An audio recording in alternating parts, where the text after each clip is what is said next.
self-serving, persuasive talkers of everything and nothing. We are Conversation Con Artists.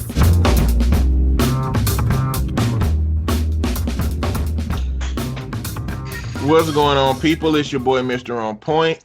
And I am now a bike rider, also known as Calamity Red. And we are Conversation Con Artists, back for another wonderful, fantastic episode. You can find me on Twitter and Instagram at Mr. Mister_on point. And I can be found at Red_Calamity. Also, we're still doing the listener letter portion of the show. So if you have a question you'd like for us to answer on the show, you can send it to our Gmail account, which is conversationconartists@gmail.com. Or you can find us on Facebook, Conversation Con Artists, and send it to us that way. Also, we love Reddit posts. So if you have a Reddit post that you want us to discuss, you can send that to us as well. Let's see. So I have a pregnant wife who cheated. I have a potential stepdaughter that lied about sexual abuse. I have cheating ass motherfucker after 20 years. A clingy, crazy girlfriend. A wife that got caught racking up coins. Another cheating one. And have you seen Soul Food? The movie? Yeah. Mm-hmm. A story about Faith. Cousin Faith. Mm-hmm. And a mental health question. Go for what you want.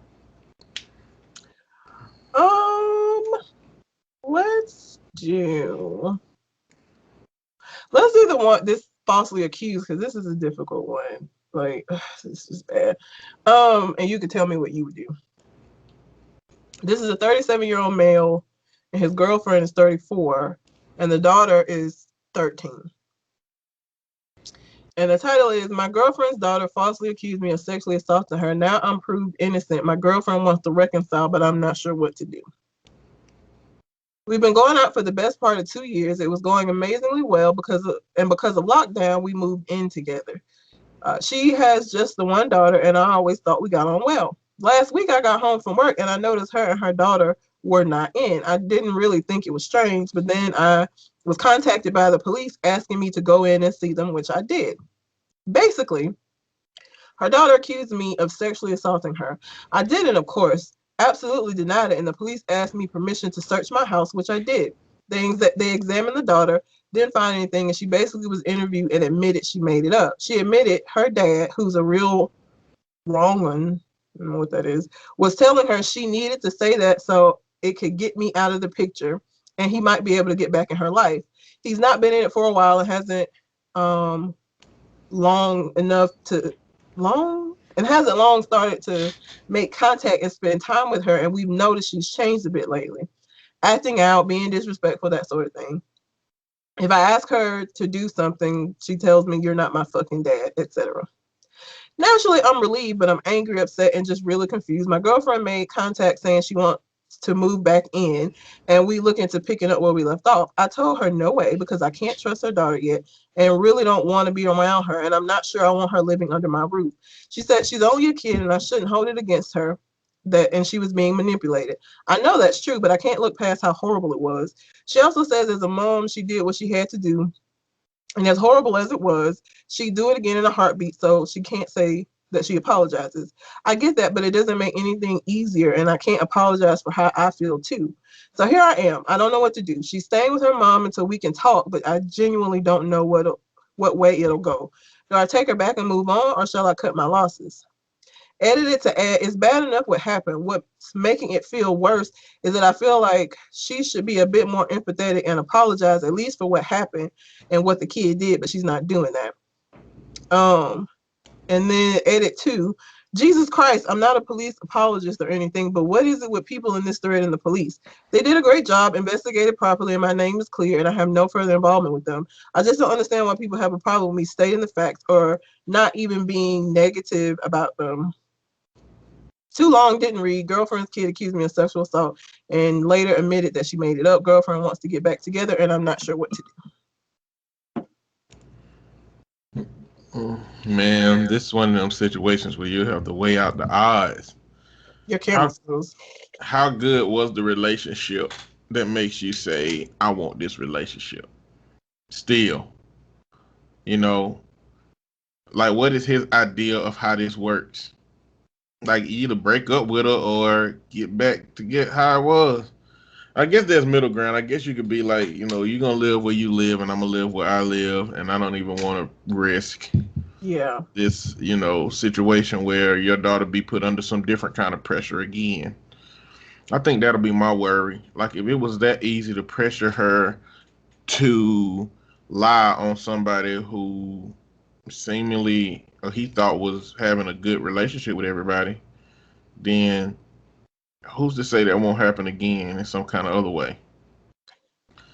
And like, how did he protect himself from lies? And my experience with a case like this is that it don't always necessarily come out that the child admit that they lied. Yep.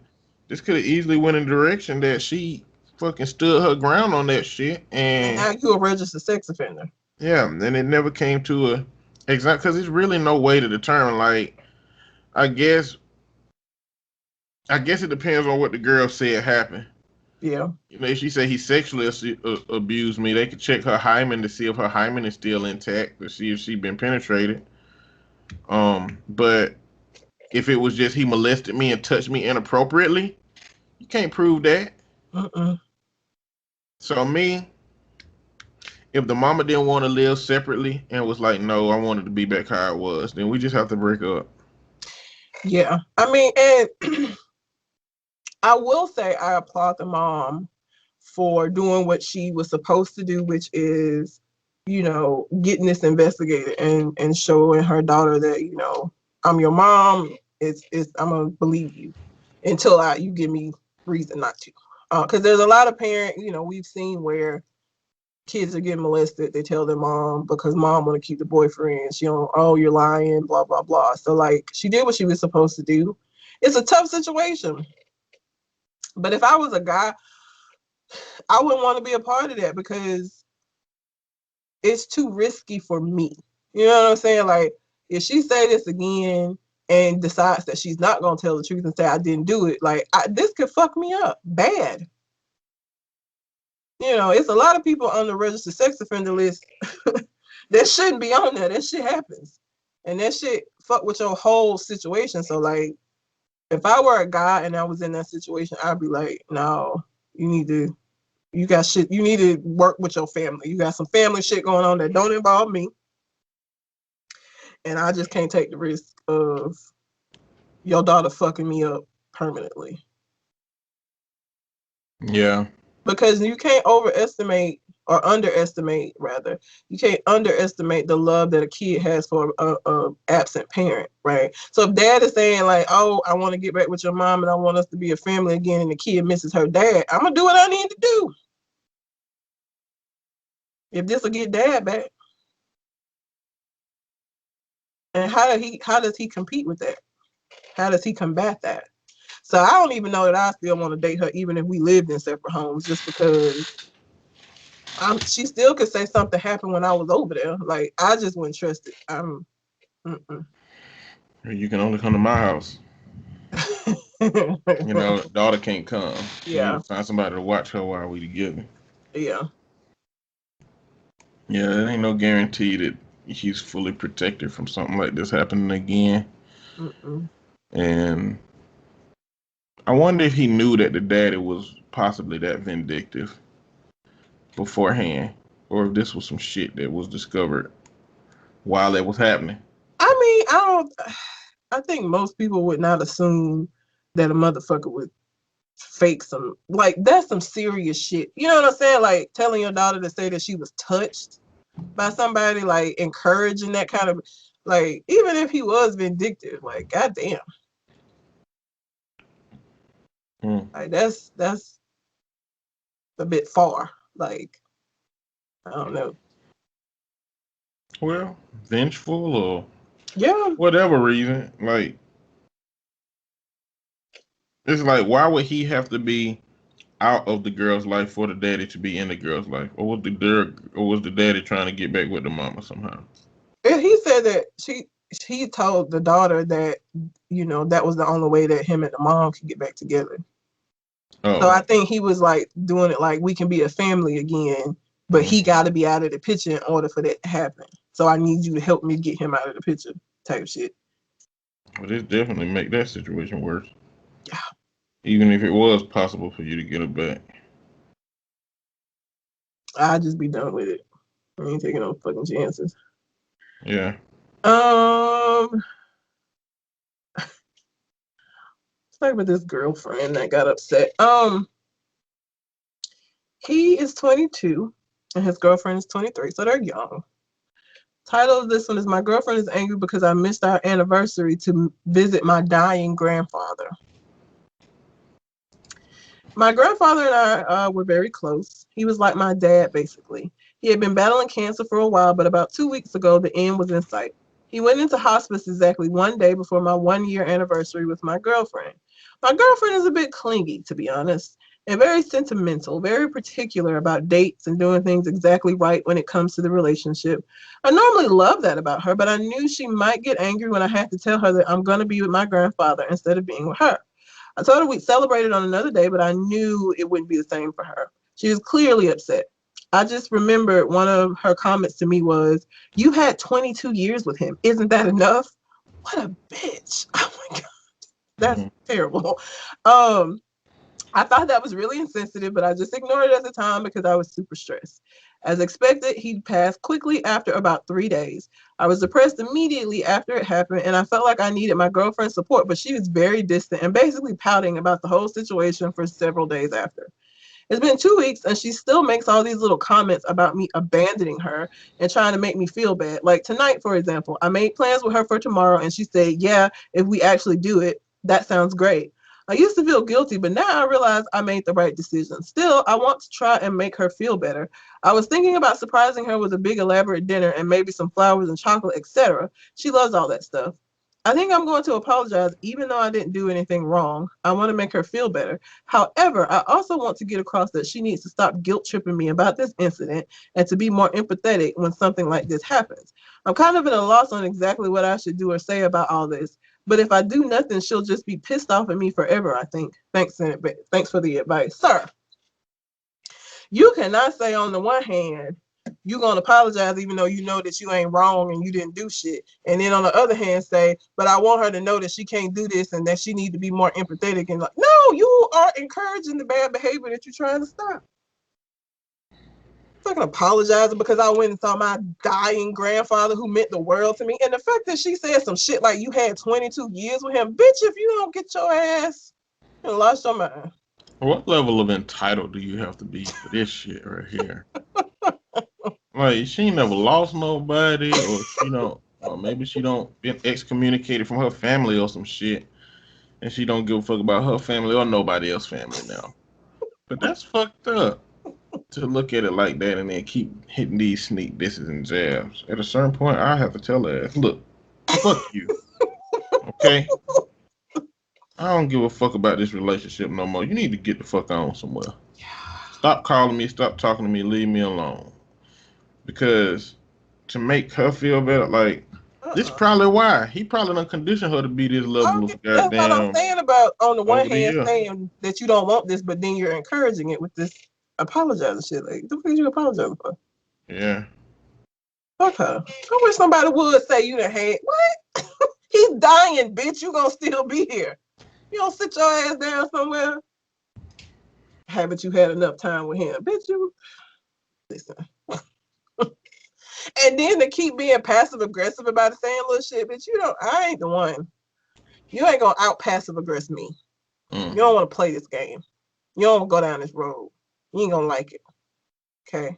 Look, the culture of your relationship is built by you. And if you create a dynamic in your relationship that another person continues to follow up on, then you might find yourself on this kind of shit end of the stick. You know, you need to make sure you advocate for yourself across the dynamic of your relationship. You know, otherwise, shit like this happen. Well, this motherfucker done gave his girl so many things and then catered to her clinginess, and now that clinginess shows up when he get ready to spend time with somebody else that he value and she can't fucking accept it. So Can't do that. that's what it is. Again, you have got to be consistent in dealing with people. You cannot say, I don't want her to behave this way. However, when she behaves this way, I'm going to apologize and try to make it better. No. Because what incentive does she have to not do this shit again? You just going to apologize and we going to keep it moving. Like, you crazy. Yeah. Don't do that. She needs help. She does. And you ain't going to be able to give it to her. But she sounds crazy as shit. Let's look at Cousin Faith. So if y'all haven't seen Soul Food, Vanessa Williams' character was married and her cousin Faith moved in and she caught Faith fucking her husband. Okay. Just so you'll get the reference if you didn't. This is a 27-year-old female. Her cousin's also 27. Husband is 29. My cousin confessed that she was in love with my husband. She's currently living with us, and I have no idea how to act. I'll tell you how to act. My cousin has been living with us for the past 4 months along with her toddler so she can save up to get her own place. Yesterday, whilst my husband was out, she asked me if we could talk. I thought she was going to ask me if she could stay a little while longer. The original plan was for 6 months. But instead, she gave me a long speech about how she was in love with my husband, how she tried to make the feelings go away, but they keep getting stronger, and how she thinks he might be her soulmate. She kept apologizing, but said that when she sees him with her son, she knows her family is complete, and he can offer her and her son the stability that they need. I was honestly so shocked, I just said, I need time to process this. I've been avoiding her since. My husband has been holed up in his office working, so he hasn't noticed anything weird yet. I'm thinking, I think I'm still reeling from the shock. I can't even ask her to move out because her family disowned her when she had a baby out of wedlock. I haven't told anyone in real life yet either because I know they're all just going to tell me to kick her out, but I can't make my nephew homeless during a pandemic. What do I do? She did some edits. I wrote it in the comments already, but just to add, she claims she had these feelings for at least 4 years, and they've just grown so strong recently that she couldn't keep it in anymore. Also, her son is 18 months old. Update. You want to hear the update or you want to respond to what? Do the update. Update. I spoke to my husband. He was shocked and a little uncomfortable. He apologized and says he didn't mean to give her the wrong impression. Neither of us are quite sure what we're going to do yet. Since he also doesn't want to leave my nephew homeless, we're discussing it. I wasn't going to update until we've solved the issue, but literally every comment is telling me to tell him. So just to let you guys know, I have. And Oh, she had to get the fuck out. that's what will have to happen. Your son can stay here. Just cousin. Yeah. Kind of. How would that work? You ain't finna take care of no fresh ass little baby. He 18 months. He ain't that fresh. That's a fresh year and a enough. half. That's fresh enough for you to still have to fucking work hard to keep his ass alive. Better that than me strangling this bitch in her sleep. I wonder why she even decided to tell her that. The disrespect.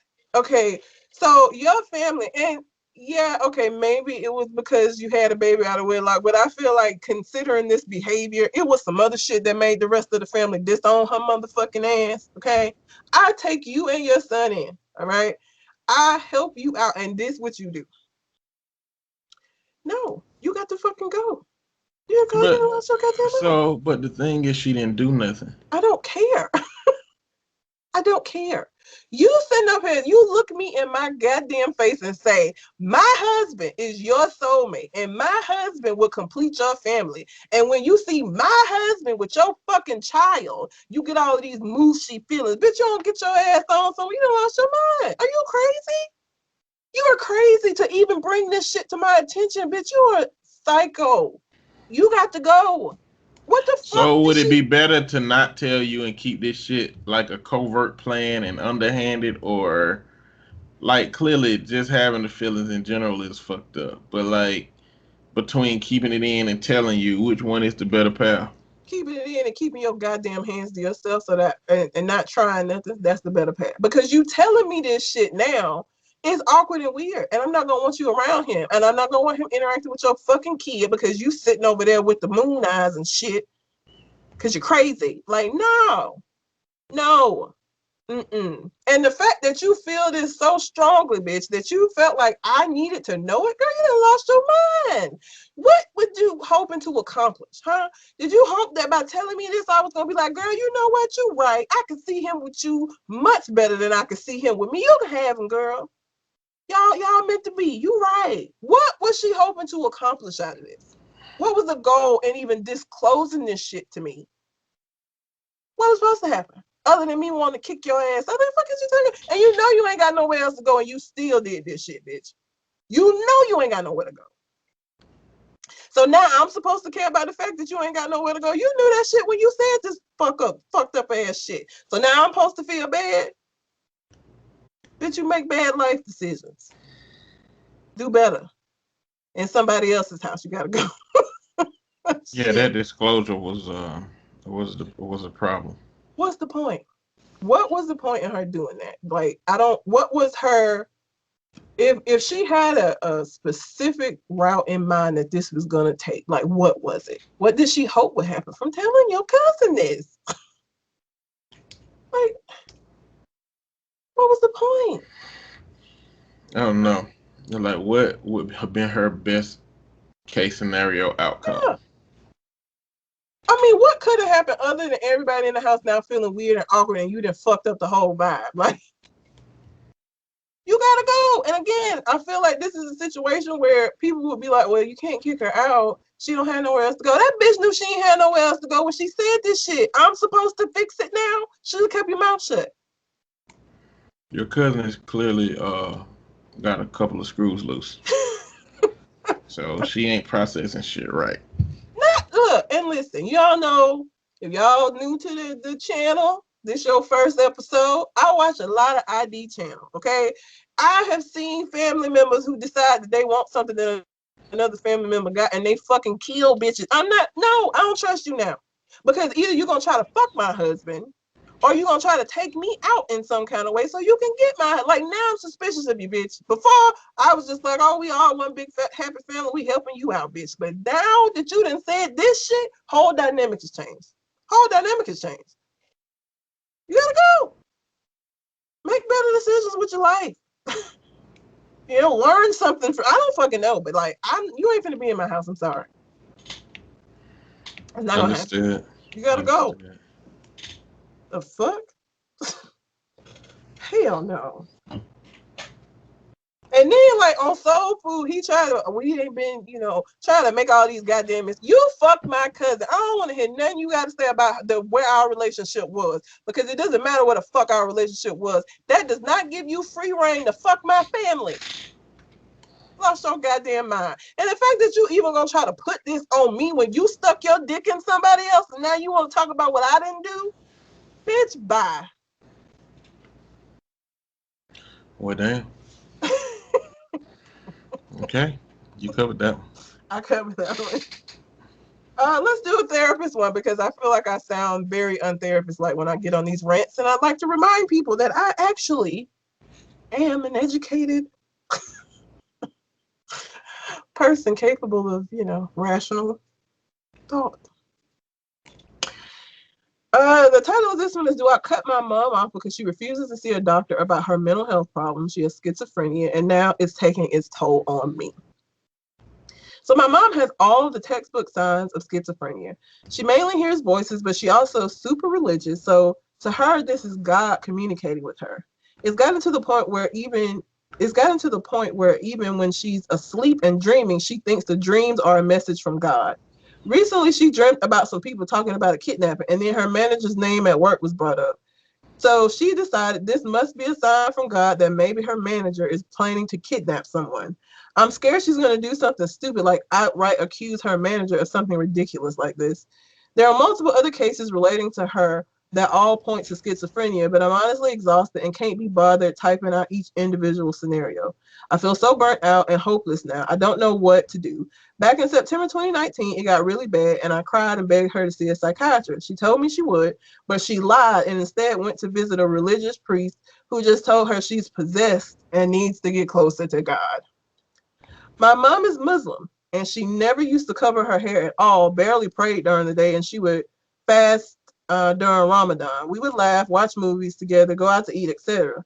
Now she wears a full-on hijab, the one where you cover your head, the one where you're covered from head to toe, and you can only see the woman's eyes. She prays every single prayer every single day, spends her time reading the Quran, and fasts so much for random religious reasons I have never even heard of before. She got rid of the TV, is weirdly suspicious of her mobile phone and the internet. She never laughs anymore as it's sinful. We can't go out to eat as she wears the nijab. Is it different when it's the full head to toe? The hijab is like the one on the head. I Mm-hmm. think nijab is like a different. Mm-hmm. She's gone insanely religious and now has devoted her life to Islam. She is the shell of the woman I used to know, and it breaks my fucking heart. Her schizophrenia symptoms seem to have gotten worse as expected, and she is claiming that God told her her soulmate is waiting for her in Saudi Arabia. We live in India, in England for reference. And she plans to go to Saudi, find this man she's never met before, and marry him. I've tried to get her to see someone about her mental health, but she just won't. And now it's taking a toll on me. I feel like just cutting her off because if she's not listening to me trying to get her help, what can I do? She's also cut herself off from the majority of our family and is divorcing my dad, so there's not a lot of people I can reach out to for help either. I tried posting this in Am I the Asshole, but it got deleted and told to post here instead. And what's the thread it's in? Relationship advice. Relationship advice, they do different, it don't just be romantic relationships. So. Yeah. It sounds like she don't fully know that it's a diagnosis of schizophrenia. She doesn't. I think She's he felt. speculating from. Yeah, he's speculating. He He's doesn't know. speculating. Yeah. Hmm. But I mean, to his point, it does sound like schizophrenia.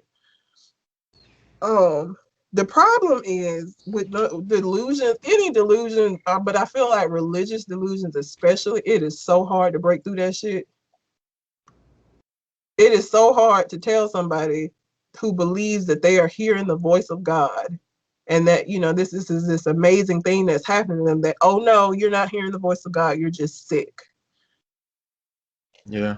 It's very difficult to like get somebody on board with that idea. Yeah. That's my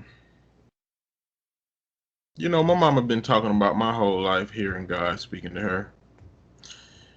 Except it ain't never really turned into no extreme shit. Yeah, this is You an know. And I mean, it's gonna be hard to convince a person that this is a disorder. yeah, I mean, and she's actively trying to avoid it by not going to talk to a shrink, but going to talk to a goddamn priest who who just told her she was encouraged. possessed. So this is tough, man. Schizophrenia is tough. Schizophrenia is tough. It's Like, really tough on the family because again, it's like it's one of the mental health disorders that is so very hard to convince people to get help for, especially if the voices are telling them, or the voices they're hearing is what they deem to be a positive thing. Like it's really hard to convince somebody that this is not okay when they feel like they've been chosen for this great thing. It's so hard to break through that. Your camera froze again. and that's only if they interpret it as that. Like some people don't. When Some it's people bad look. voices, yeah. Yeah, some people look at their voices as just motherfuckers I want to get rid of. But there are some Yeah. voices that seem tend to be positive. Yeah. You know. The religious delusions, I think, especially like in the few times that I worked with somebody with schizophrenia, those are the hardest, like, because usually the religion is something positive. There are some people that see demons and be scared and shit, but like a lot of times it's God talks to me and tells me these things, and I have this close relationship with God. And it's really, really hard to like convince somebody that it's not that. Because you got paranoid delusion, you got all these different delusions that people with schizophrenia can have, but they're religious ones. It's just hard. People's faith, breaking into somebody's faith is just difficult. Yeah. So I And don't they even know. cannot have schizophrenia and just have extreme religious tendencies. Mm-hmm. So it's really hard to know. Like, how What about that letter make you think that it is schizophrenia? Um, the change, the drastic shift in her behavior. So like if it was sometimes people, there are So is people. the drastic change the praying more and the religious related thing? The drastic change, she went from this socially connected person, at least with her son, to isolating herself, to removing the TV from her home, not even wanting to laugh because apparently laughter is sinful. Like it ain't a problem for her in her mind, but to those on the outside looking in, it has become an issue that is negatively impacting her life. It She could is be not. possible that she don't have schizophrenia, but she's met like a cult leader or something. Yeah, I mean, let me see. She's been Muslim this whole time. Like, it's just that now she's like gone into this extreme mode. She's suspicious of her phone. That paranoia is also one of the key things in schizophrenia. Um, I mean, I think it's possible that she could be schizophrenic. And again, if the voices were saying shit that scared her, it'd be a whole lot easier for her to talk her into getting some, like going at least getting assessed. You know what I'm saying? He's not even gonna be Mhm. able to get her to go get assessed because she deems this to be this great thing for her. I was on a radio show recently, and she said, "What can we do about people that have bipolar that?" And she was a lawyer. She said, "What can we do about people that are bipolar who don't take their medication?" And she was thinking, could we just like, sit them down when they're coherent or medicated and have them sign some kind of contract, and so the contract would state that if these behaviors show up, that I can give you medication. And I was like, I mean, not really, No, because you can't hold a person accountable to that because they're going to be telling you no, which is taking away your consent while they're not coherent. yep, And she was like, "Well, you would have their signature that you could, but that's not gonna hold up. And furthermore, they not gonna hold it up. They're no, not gonna be like, oh yeah, you're right. I did do that when I was incoherent. I give you permission. Here, I'll sit down and open my mouth for you to put this pill." And I said, "It's a slippery slope." And I was like, "Are you willing to tie that person down every time they get in those behaviors to drop a pill in their mouth?" And then she was like, "The way that I'm set up, yes, if it's going to avoid the worst case scenario." And I said, "Well, if that person start to show that they really uncomfortable with it and don't like it, are you willing to lock them down in a room for 24 hours so that they don't have an option to escape just so you can get them that pill?" And then she was like, "Okay, I see where you're going." I said, and this is how you get to people who family members disappeared and been homeless for the last year, and they ain't heard from them because they was trying to escape a situation where they didn't have no control, they couldn't do anything, and their family was trying to coerce them and force them to do stuff. And I was like, in counseling, what we work on is you got to weigh. Um, First off, there's really nothing you can do when it comes to these disorders and an individual that want to make their own decisions. But even if you could make them take a pill, you got to start worrying about the quality of the relationship, because if they get well and during that time is when you fucked up your relationship with them, it's no guarantee that you're going to survive that. Your relationship with them going to survive that. And that's what I told her. I was like, at a certain point, if you ready for your relationship to be completely diminished because this person, all they can remember is you forcing them to do this thing, then that's your prerogative. But at the end of the day, a court is gonna uphold that individual's right to liberty and individuality, and then be able to make their own decision. After 14, you can make your own decisions about your treatment. yep. You really don't have to take your pills after 14, no matter what disorder you got. And the thing is, well, outside of getting a petition, we deal with a lot of petitions where I work, but um the idea that if you show a piece of paper to somebody that's unmedicated with a mental health problem, that they're gonna be like, you know what, that's right, I remember now. That's not how mental health works. That's not how disorders work. When people get off their medication, everything, to you on the outside, it just seems like this is all so wild and crazy that, you know, they can't possibly think this is okay. But that should be real to them. You know, what they're experiencing is fucking real. And so, you know, showing somebody a piece of paper that they signed when they were medicated isn't going to do anything. You know, it's not going to make them any more willing. Matter of fact, it's probably gonna leave you vulnerable for an uppercut because you're trying to show them a piece of paper. Yeah, they ain't trying to hear that shit. And I mean, even with the way petitions work, because we get a lot of people that call and say, you know, my brother is off his meds and he's being crazy and I want to bring him up there. Is he a willing participant in his treatment? You cannot just bring somebody to a psychiatric facility and say, here, they need help, medicate them. After when they're an adult, like they have to consent to. So the only other option that they have is going to like a probate court and saying this person is a danger to themselves, they're a danger to other people, and you get the court to step in and facilitate them getting some treatment. But even with that, when that person gets stabilized and they're released, they have the right to stop taking the meds again. Like it's not a guarantee that they're gonna, and a lot of, it's just a whole difficult situation. Like that whole thing is difficult. So I don't even know, what I would tell him. That there's not a lot he can do in this situation. It's not, and I'm not sure how things work in England, so I can't even say, you could potentially get a petition to try to get her stabilized to see, but I don't even know how that works over there. I don't know. Like I don't know if they court order people to get treatment. Like we had a 5150, I don't know if they do that. Look, your mama gone, bro. Let her go. I mean, damn, that sounds harsh as fuck on point. This is mom.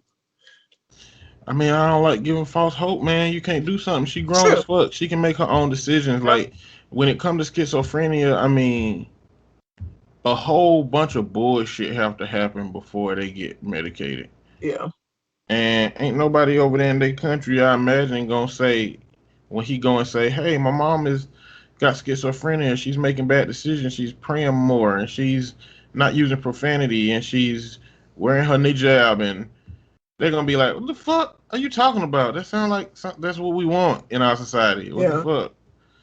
So this is a hard one. It is. I mean, I've got a friend that's got schizophrenia, and I know I'll never get him back the way that he was before.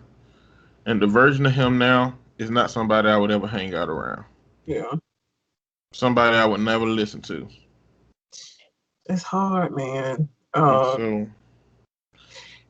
schizophrenia and dementia, like Alzheimer's, those are so hard for on the family. Yeah, they tough. Period. It's tough ass situation. Like, ugh, it's just bad. Oh,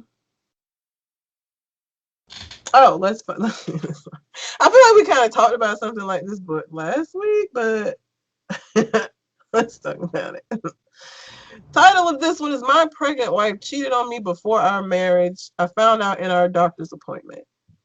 So me and my wife have been married for 5 years. We have been together for 8.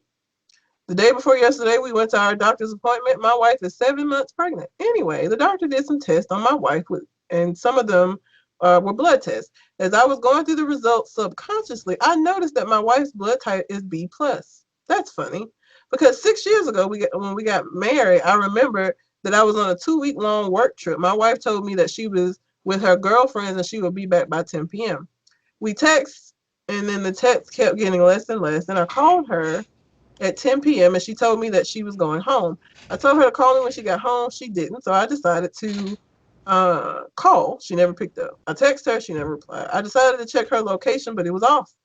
Anyway, I thought she just got too drunk and passed out after trying several times to reach her. Anyway, in the morning, she calls, apologizes for not picking up the phone, then goes ahead to make up an excuse about how one of her friends got into an accident, lost a lot of blood, and she had to donate blood because she has a blood type O negative.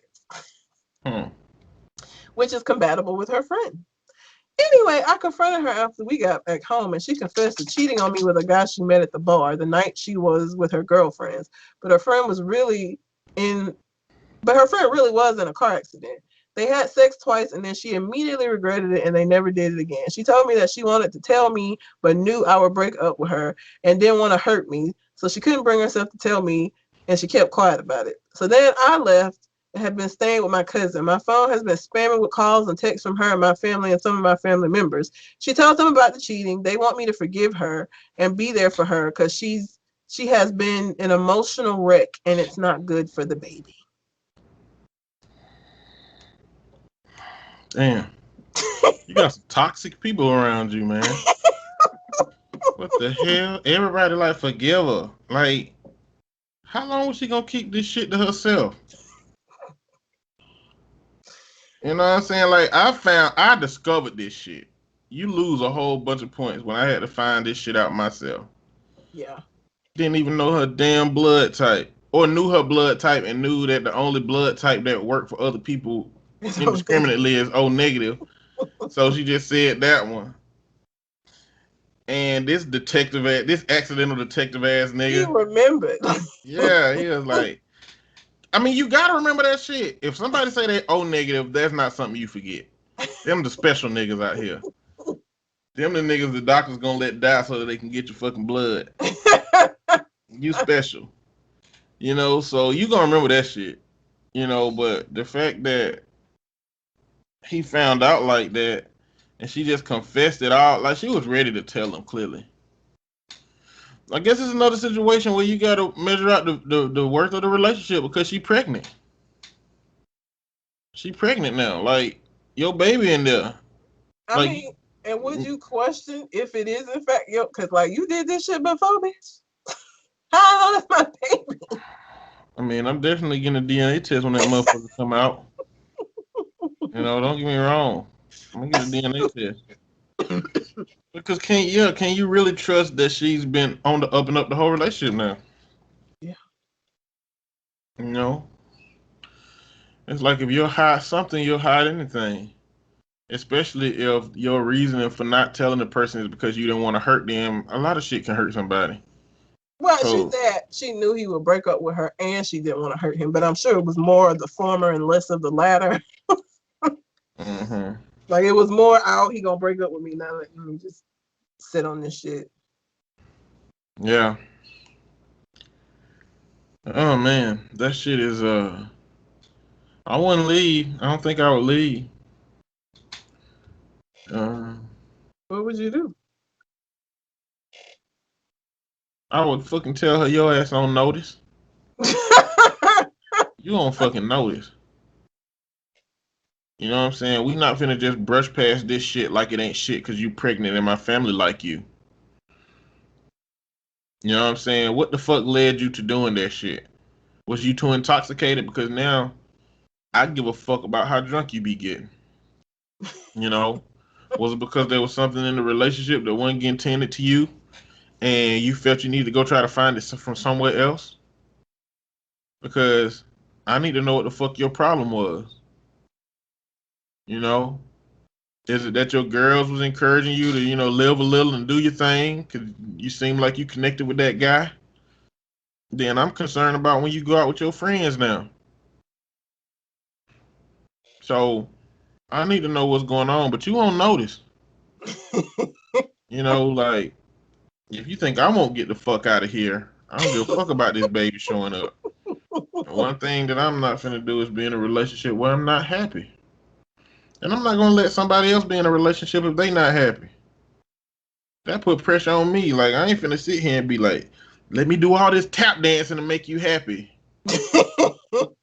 If you used to be happy and you're not now, and it ain't got nothing to do with me, or maybe it got something to do with me, you gotta communicate that shit. Because once you start going out to the community trying to find answers, and then I find out and you come back, I don't really give a fuck that we could have been working shit out. At that point, you made your decision. You decided how you wanted to handle this. Okay. Now the last one is also a cheating one, and this one made my ass itch because I'm probably gonna do the ranting red shit that I do on this one. So, this is a 29-year-old female and her 28-year-old husband. My husband cheated on me with one coworker and two prostitutes while I was pregnant with our second child. Off top, I'm done. Like, without even reading it. Done. Over. Anyway, we have been together 7 years and married 5. We had our problems early in the relationship after our first child where he didn't know if he wanted to be with me. That was 4 years ago. He had made all of this up to me, and I finally started to trust him again after 2.5 years, and he didn't want to leave and was truly committed to our relationship. Last November, we had a planned accident and I was pregnant. He's very excited seeing as how he had been wanting another child for a while. He is military and had to go on deployment for the majority of my pregnancy. Now I am 3 weeks postpartum and I thought I might have an infection in my uterus because of the smell. Oh, gross. I went to the doctor and they took some swabs to test for an infection and for STDs. I thought it was weird that they were testing me for STDs, so I offhandedly told my husband that he needed to confess something. Now was the time. Well, he did. I didn't even fucking believe him for the first 5 minutes because I never thought he would cheat. His father cheated on his mother and he grew up without a dad because of it, so he's always hated cheaters. I was like, okay, it must have been a prostitute when y'all had a port somewhere. Not only did he fuck 2 prostitutes, he also slept with a shipmate 6 times before heroically ending it because he chose his family. Seriously, he kept telling me over and over that he chose to end it like that made it any better and like he wasn't a piece of garbage for that cheated on his pregnant wife who was home taking care of his child. Not only did the woman he cheated on me with, not only was she not attractive, and he said he slept with her because she was easy, she developed feelings for him and he treated her like shit and took advantage of her, probably being insecure. Then he fucked these 2 prostitutes in an Asian country who had hemorrhoids. He gave you way too much information about these encounters. It's just fucking sad. I thought is it that we are as is it that all we are as women to him, someone to fuck, and a total disrespect and disregard of anyone's feelings? He keeps telling me that he's going to fight for me and our family, that he doesn't want our kids to grow up without a dad. So now it's my decision if our kids grow up without a father. I'm just fucked. I love my kids more than anything, and he is a great dad. All I could think of is to stay with him, buy our house we were planning on buying, and separate until he gets out of the military. I just feel so fucked, desperate, betrayed, a fool, like I'm married to a sociopath since he's barely showed any remorse since telling me. Let me add that I don't have any STDs, thank Jeebus. Right? Thank Jeebus Rice? Oh, she didn't want to say Jesus Christ. And that we were together 5 years before he joined the military. That wasn't some typical military relationship where we dated 5 minutes before getting married. Sorry for the shit writing. I'm bad to begin with, but being emotionally distraught adds even more to the shittiness. Girl, bye. This is what I talk about all the time that pisses me off about cheating scenarios when it comes to people that have a family. When this shit happens, the guilt trip that's put on the person that cheated is, do you want to break up your family? I'm not breaking up a goddamn thing. He's breaking it up by fucking other people. Don't try to bring this guilt shit chip on me talking about you gonna break up the family. I ain't break up nothing. Okay? Because you thinking about broken families when you was fucking these Asian bitches, you done lost your goddamn. Don't come telling me what I need to do or that it's gonna be my fault if the family gets broken up. You made your fucking decision, okay? And now this is the consequence of a decision that you made. Do not try to guilt me. All right. Don't try to tell me that this all on me now. I gotta be the one. Fuck you. Okay? Fuck you the way you fuck them prostitutes. Shitty ass human. Oh, so goddamn. I hate when I hear people say that shit. Are you gonna break up the family? I ain't breaking up nothing. Okay? He made a decision. And now y'all expect me to give a fuck about a family that he fucked away. You like you lost your mind. You're crazy. You're crazy. Fuck out of here. That's just wild. Bro, like when it rains, it pours. Goddamn, when a motherfucker start talking, they just blue spill all that shit, huh? All that shit that happened. Like the last one, she said we had sex twice. Like that was unnecessary Yeah. addition to it. And this one, he's just telling them all the shit. And then Hemorrhoids. I chose my family. Oh, I guess I'm supposed to feel special, huh?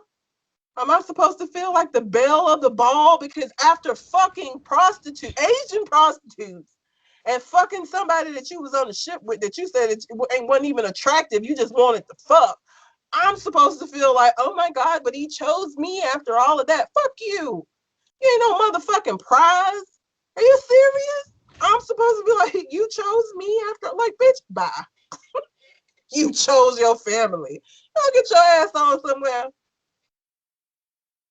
No, you got to go, nigga. And the only reason, the fact that you even, me saying, oh, they're testing me for STDs, and the fact that you believe in that it's possible that I can, I don't even know if you believe that I can have STDs from when you was cheating before, or if you feel like I can have an STD because your ass is still out here fucking bitches. I don't know what it is. And I'm not gonna take the chance that it's you just thinking, oh, well, I was fucking them prostitutes, so maybe I brought something back to her, 2 years ago. Nigga. I don't know where the source of this guilt is that made you decide to just disclaim all this stuff. Bitch, bye. Bye. Get out. Go. So Yeah. it froze again. I don't know. Maybe she need to just get the fuck on and have her own family. When women be about to have a baby by somebody, they be on some other shit, man. They be accepting all kinds of bullshit because they want that man to be in the child's life. And maybe if I get pregnant, I would feel that way. Maybe I'm saying this from somebody that's never had a baby in my uterus, but I just can't see it. And it infuriates me that this weight of whether or not this relationship continues on is now placed on me. Because if I choose to say, you fucked up, this is some fucked up bullshit, I don't want to be with you no more, I broke up the family. Did I know? Did I break up the family? Or did you and your community dick break up the family? Huh? Which one was it? Because I don't think it was me. Like, I can't stand that. It makes me so angry. Like, this whole stay together for the kids and you gonna break up a family. He wasn't thinking about that when he was fucking these bitches, or she wasn't thinking about that when she fucking these men. I don't give a fuck. No, it ain't up to me now. It's not. I'm sorry. I don't feel responsible. I don't. Fuck you. Now that's the unfortunate part of when somebody do you wrong. I mean, it's just all the responsibility of the decision up to you because the person who fucked up clearly would be happy with you forgiving them and moving on if it's possible. That's what they would like. Yeah.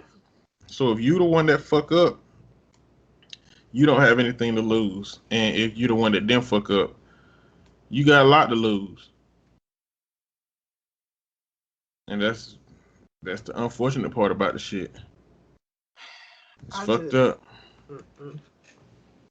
I would hope that anybody, by the time that we've gotten to a place where you've decided to marry me, that you know me well enough to know Red is on some shit. Like, Red ain't finna. No, niggas, no. I don't feel responsible. I don't feel the responsibility to maintain this family when you stepped out and did this fuck shit. Because you weren't thinking about the family when you did that. Now all of a sudden the family's this important. Oh, family. Family's so important now. But it wasn't important when you was out there fucking up, was it? You weren't thinking about the fact that you want to be around with your kids and living in the same home. You weren't thinking about that when you was fucking that bitch. But now all of a sudden your kids is the most important thing. You bitch, bye. Bye. I would never keep somebody who was a good father and wasn't being neglectful or abusive to my children away from the children, but you gonna keep your dick away from me. Oh, that's over. Over. No, sir. We're done. You can have access to these kids, 100%. But me and you, oh no, nigga, no. You can go on with your community dick. Okay.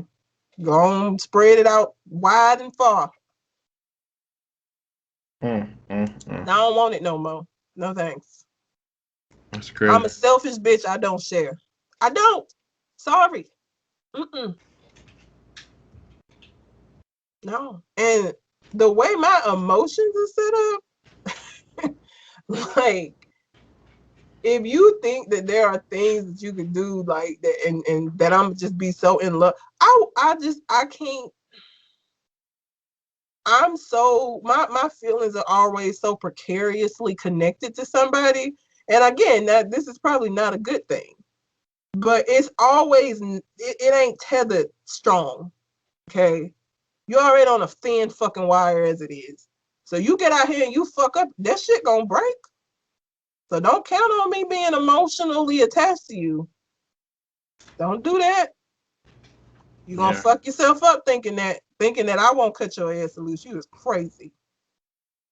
Mm-mm. Yeah. The way my emotions are set up, don't give a fuck, nigga. Yeah. You'd be lucky with Red if you survived the shit.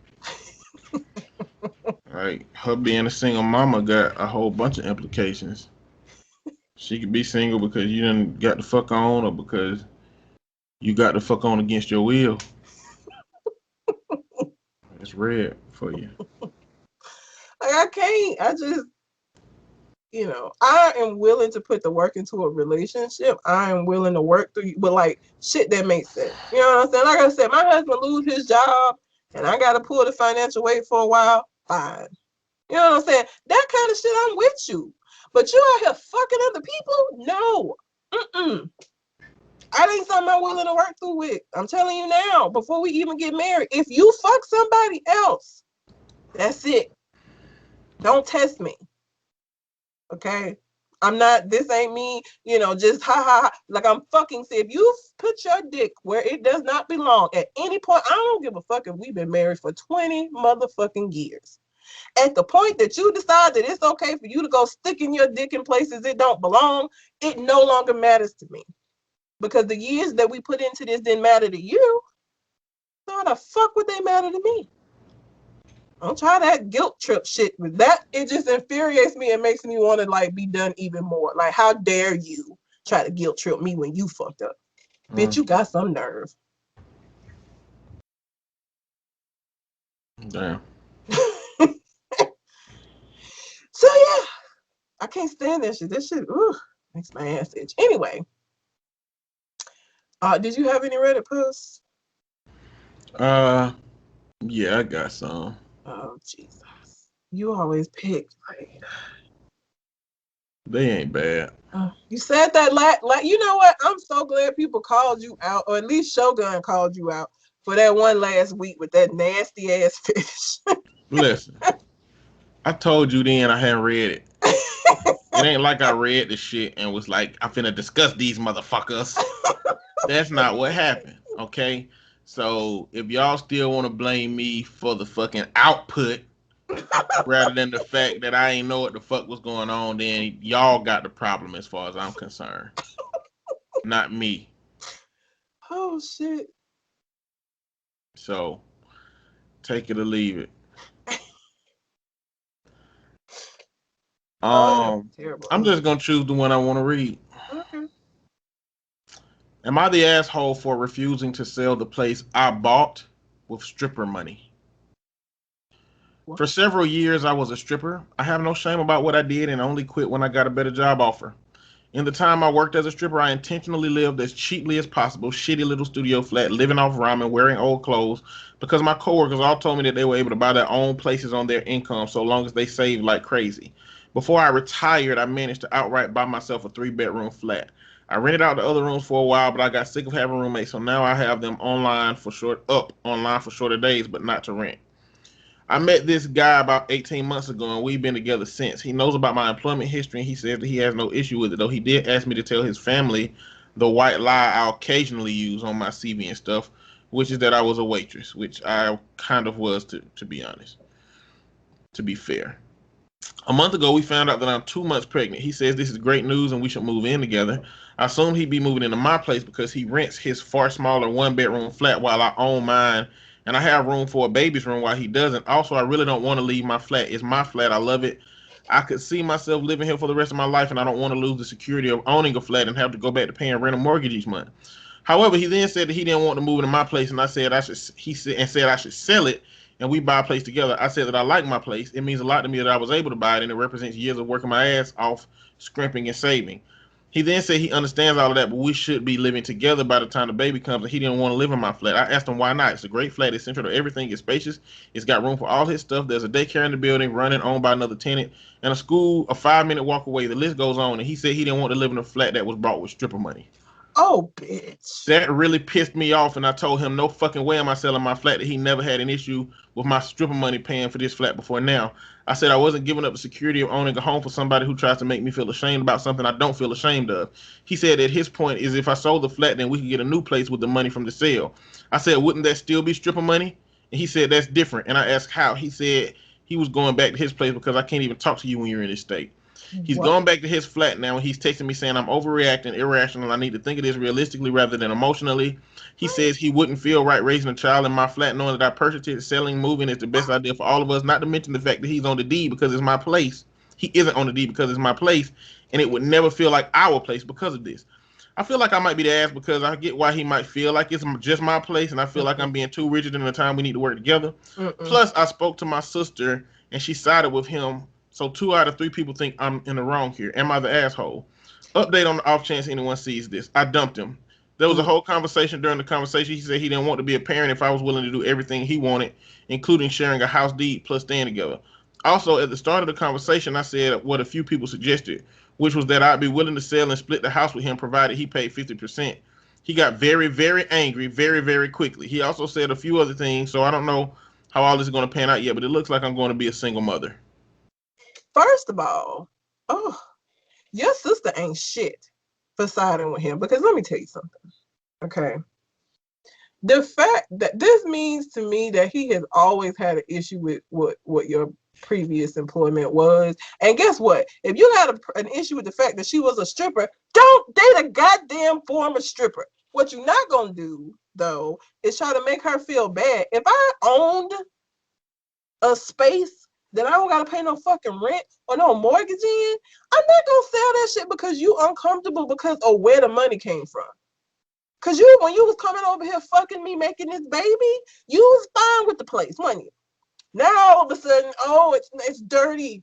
It's a dirty place. It was bought with dirty strippers. Get the fuck on. You done lost your goddamn mind, sir. You crazy. And then when I do try to, bargain and come to some kind of an agreement by saying, okay, I will sell my flat, but you still got to come up with half if that's what you want us to go have. You want us to both be owners, and you get an attitude. So basically, you want me to sell this, buy a home that you like for you with all my money, but put your name on the deed. You've lost your fucking mind, sir. And your sister ain't shit, but even saying, well, you got to look at it from his point of view. Bitch, bye.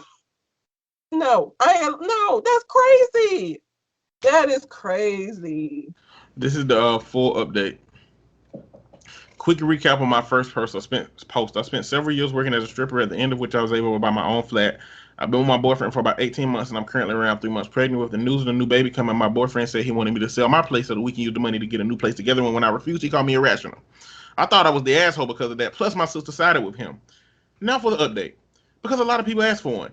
First off, I dumped him. He initially said he doesn't want to be a parent if we're not a couple, but earlier this week he told me he wants majority custody. So not only does he not have to pay child support, but if he gets majority, then I end up paying him. He actually said this was his reasoning. He also runs his own startup and admitted the startup is basically done for, and he was hoping that when I sold my place, I could also put a cash injection in his business with the money. So basically, this was all about money for him, and I have extensive documentation of all of this. There's going to be a legal case, but I've gotten legal advice, and it looks like I'll be able to get sole custody, which is what I intend to go for. In the last couple of weeks, my sister has doubled down and is trying to get me to fix things with my ex because a baby should have a complete family. So I've not been involving her in my pregnancy, which she is furious about. She also told our parents, which I'm furious about, so we're not speaking right now. I also want to say thank you to everyone who commented on my first post. When I first posted between my boyfriend and my sister, I was genuinely convinced I was in the wrong. So to have such an overwhelmingly supportive response really helped me realize I shouldn't doubt myself so much. And with that realization, plus everything going on right now, I've decided to go to therapy, which I'll be starting next week. All in all, the outcome of this is probably going to be me being a single mother in the flat I own, and honestly, pretty decent outcome. I mean, girl, that's what needed to happen. Baby needs a complete family. This is somebody who will be convincing you while you over their house with 2 fucking black eyes that you good. But the baby got a family though. Your black eyes gonna get better over time. But what if that baby starts seeing them black eyes being applied? They're the same thing. Does it matter then? You know, Yep. shit's crazy, man. She was never the asshole. Your sister is an asshole, and the guy was definitely an asshole because obviously this was all about he wanted to be able to be taken care of. And if he moves into a flat that's just in your name that you bought yourself and he start fucking up, he don't have no control over anything. But if he convinces you to one, sell the flat so you can get a house where his name gonna be on the deed, it's a lot harder for y'all to separate. And then two, he was gonna find a house that was cheap enough for him to be able to take the excess money and put it into a startup that obviously was a failure, and probably not because it wasn't enough money, but he sounds like a dumbass, and so it probably wasn't a good idea for a startup in the first place, which is why the shit failed. You dodged a bullet. I mean, I wish you could have dodged it before you got pregnant by the nigga, but it is what it is. Like, no, he's crazy. You ain't gonna sit up here and try to tell me that I need to be ashamed of it. But it's the same. And when she asked him, how is it any different if I sell a flat that I bought with stripper money? Like, how is it no longer stripper money now? Like, you're insane. Like, girl, boy, you dodged a bullet because he sound crazy. And your sister, fuck her. Fuck her. Yeah, she tripping. She could go, let her go take care of his ass, and she feel like, oh, you need to, you go take care of him. You go get with him. Y'all make a lovely couple with your pick me ass. Fuck out of here. Lost your goddamn mind. Whew. It's crazy. And what if she had a bank account with $100,000 in it? Like, what if she bought him a car? Like, what? Where is his limits? It don't say. It sounds like that was a convenient excuse to we need to use this money for me. Yeah. You know what I'm saying? Like, what universe would he think she would sell her house, take all her money, buy a whole ass house for both of them, then give him some money from having sold that thing, which also means they got to get a smaller house Yep. in order to. They got to buy a cheaper house in order to have money left over for it, and then get money from her. I just don't, bruh. You know what these Reddit posts expose is how quickly, well, maybe not how quickly, but people find out shit about their partners Mm-hmm. in the most unconventional ways. Yep. This started off as we should move in together and ended up in a breakup. Like, damn, that shit's crazy, man. You just never know, like, ugh. And the fact that he was even able to get her to like doubt herself. You know what I'm saying? Like, girl, no, you ain't being an asshole. What? No, I'm him. I'm him. You have another one, or do you want to end Reddit? In Reddit. All right, if you have a question or a Reddit post that you would like for us to read and discuss on the show, you can send it to our Gmail account, which is conversationconartist@gmail.com, or you can find us on Facebook, Conversation Con Artist, and send it to us that way. We recommend taking screen caps because sometimes people delete shit. So, like, even if you send us the link, if they delete it when we go to it, we can't see shit. Let's get into some viral posts. All right, the first one. My daughter called in tears. She was driving with her boyfriend in Baltimore and their car was attacked by a group of Black Lives Matter. It was damaged and her boyfriend was beaten. She filmed it and called the police, but they cannot do anything because they're African American. Is this the America that we want? What? That don't even, like, he didn't even try At all. at all. Like, he put no effort into that. Like, None of that shit is believable. none of it. Like, shut your ass up. Shut the fuck up. But this is the propaganda that the right is like allowing their people to believe.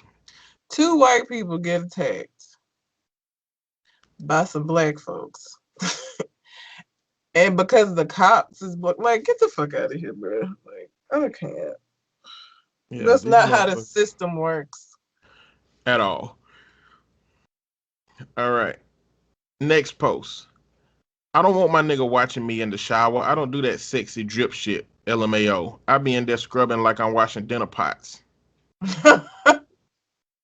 So, like, have you ever took a shower with a dude? Mm-hmm.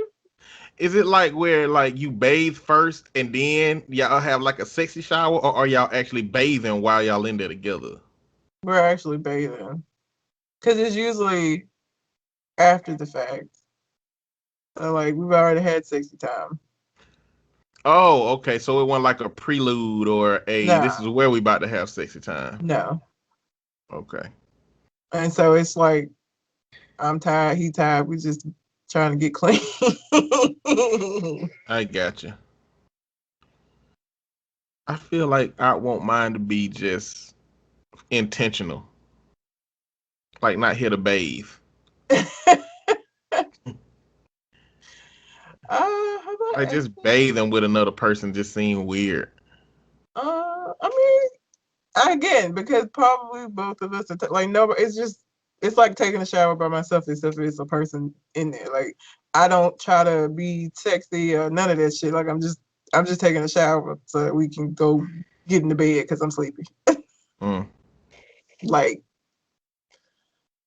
it don't feel. So, do you always take a shower after sex? Mm, I take a shower, but not the. I don't. That person doesn't. The guy doesn't always take a shower with me. Like I guess if he feels like it, he will or what. I don't really give a fuck. But I take a shower just because I don't know. I feel like I need to. Well, I don't take a shower every single time because sometimes I'd be tired and I just be like, fuck it. I'll get up in the morning, I got you. take a shower. This depends. Depends on the night and the dude. Next post. Someone tweets about doing something romantic or special for a woman. The pick me goes off. I don't need all that. Just pass me the remote while we in bed, babe. That's how I know it's real love. We get it. You don't have standards. Here's a cookie. Take it and go basica. Oh, I mean, I don't know if I would classify that as a pick. Yeah, me either. That's not a pick me. That's This not what I that would post say is was a wrong. pick me. Like, mm-mm.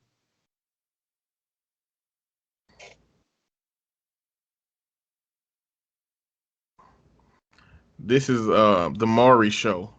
Oh, The shit. lie of the lie detector test determined that's a wop.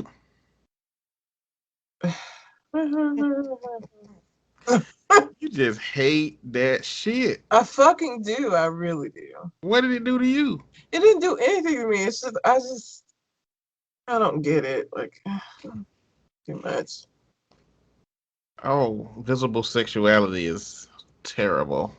No, visible sexuality is not terrible. This is above and beyond visual sexuality, though. Like, it's too much for me. Obviously, other people enjoy it, and I just don't listen to the shit and don't watch the video. But And you get so disgusted.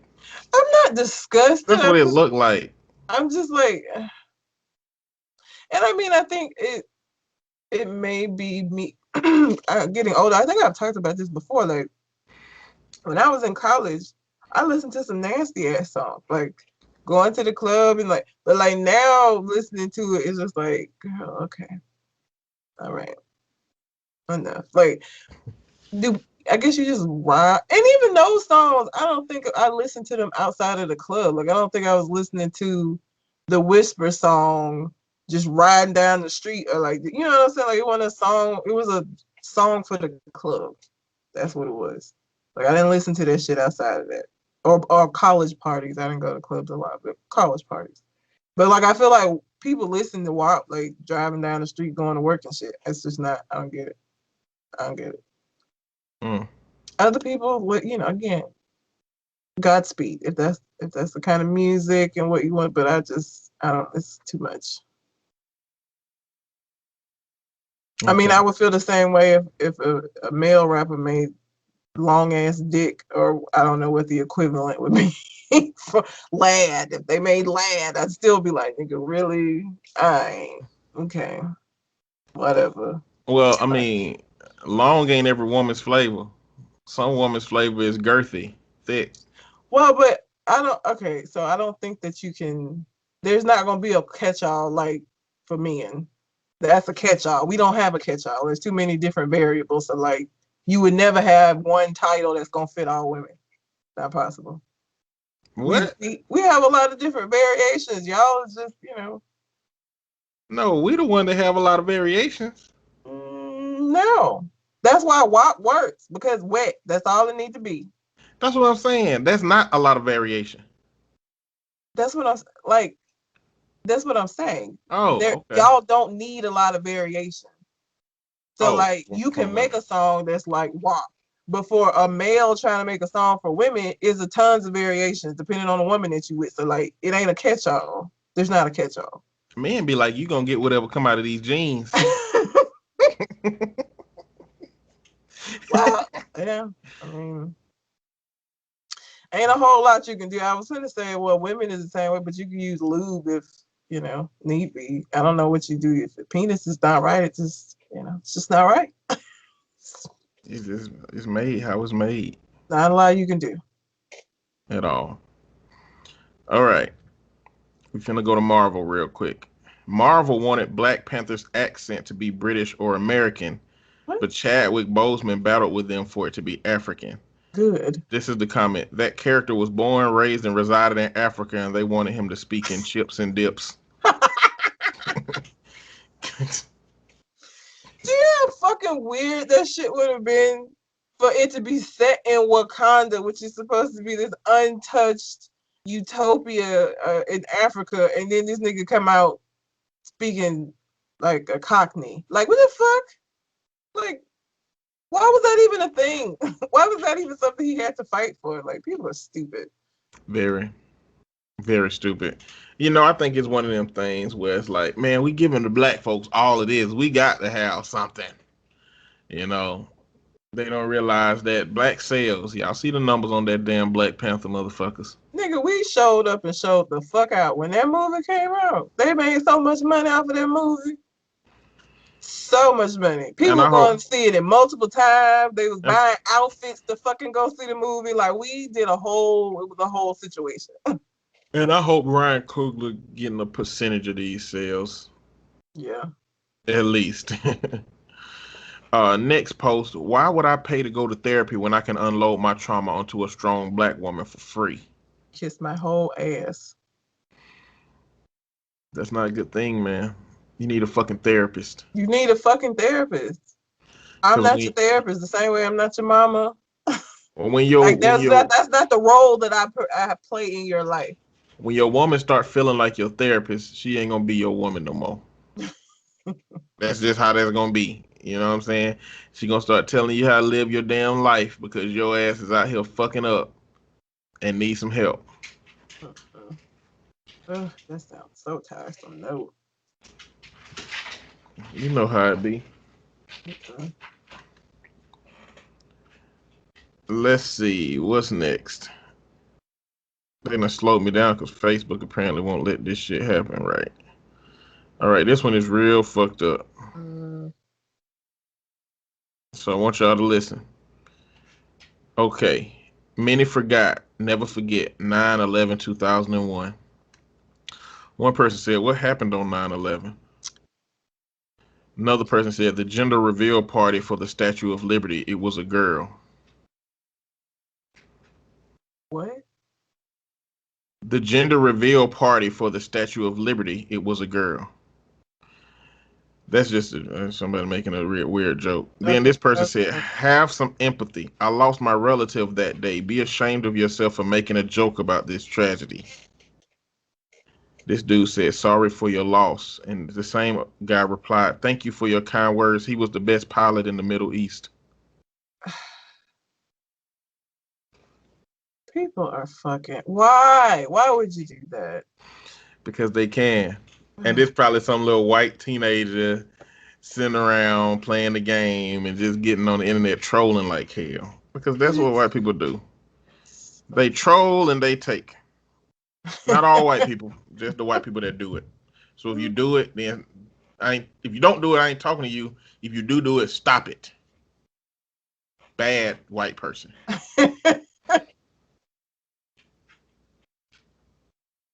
Um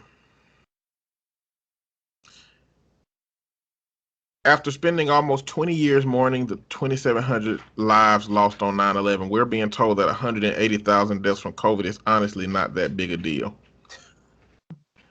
Reply: Did you know that the CDC just released new data that shows that only 6% of the people killed on 9/11 were actually killed by planes? The rest were killed by shoddy building construction and 2 to 3 other pre existing conditions like susceptibility to gravity. Makes you think.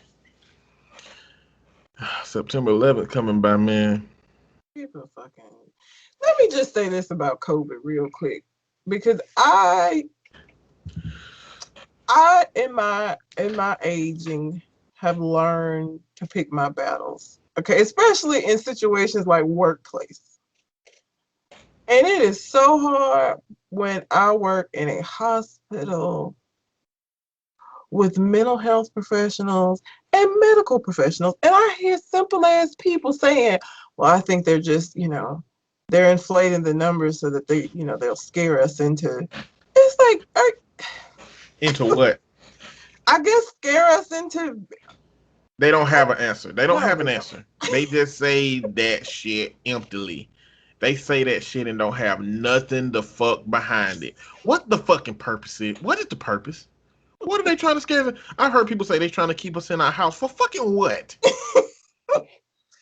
Do you I know how mean, bad that's that has been for the economy? If they would do better by saying it ain't that big of a deal going on out here, they but would that's they I would mean that's what Trump is doing. make more money that way than by saying be careful, don't these restaurants and stuff. Like it's whew, and I don't even say nothing. Like I don't even look up from my computer anymore because I feel like if I'm looking at them, they're gonna see on my face that I'm like, you stupid motherfucker. Like, and I don't want nobody to be like, what? You don't agree?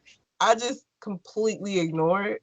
But like it's so hard when I tell you that it is trying on my asshole tendencies to not say nothing. But I know it's certain people I've learned you're not gonna be able to have a conversation and change some people's mind. You know what I'm saying? Like if I feel like if we can have a debate and what I say is gonna be taken, I will 100% participate in that. But if I feel like you just a dumbass who just did what it is, then that's just what it's gonna be. And I'm All I not gonna need you waste to my do, all I need you to do is to be able to rationally tell me why you feel the way you feel. If you can do that, fine. If you can't, stop saying that dumb shit. Is how I feel about it. Oh, it's so annoying. It Very is much so so. Jesus Christ. And these are like people that you would expect. Like it's a certain group of the population that I'm like, yeah, okay. That makes sense for y'all. But these are educated fucking people. And I'm just like, really? Okay. All right, girl. Dumbass motherfuckers. Whatever. Next post. A new gen Xbox console will be priced lower than a vial of insulin that keeps me alive for a week. $299 versus 324. Imagine having to buy an Xbox every week for the rest of your life just to survive. This is my America. America. Yeah, we fucked up out here, man. Oh, They be thinking, they be like, this country is the greatest. This country the greatest until you or your loved one get cancer. Then your motherfucking ass be out here like, man, we need reform on some shit. But now all them years you was saying it ain't no problem. yeah.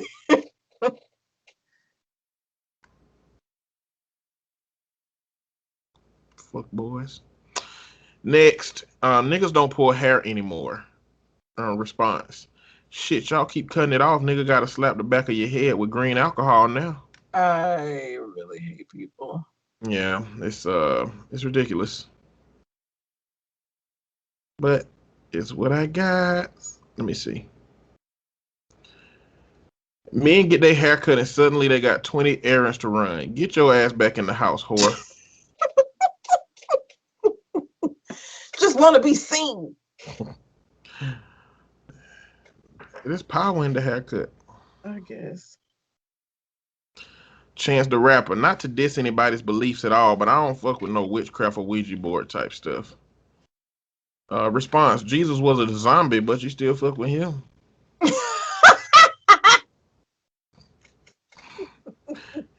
He was technically a zombie. I mean, that's what makes it so fucking funny because I never thought about it that way. But yeah, People ain't shit. That's the funny.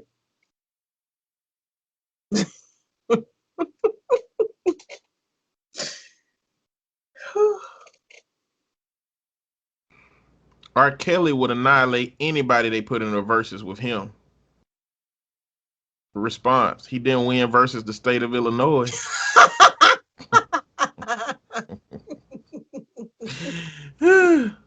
Oh, people. R. Kelly got his ass shanked up in there. As he should have. We talked about that, right? Yeah, we did.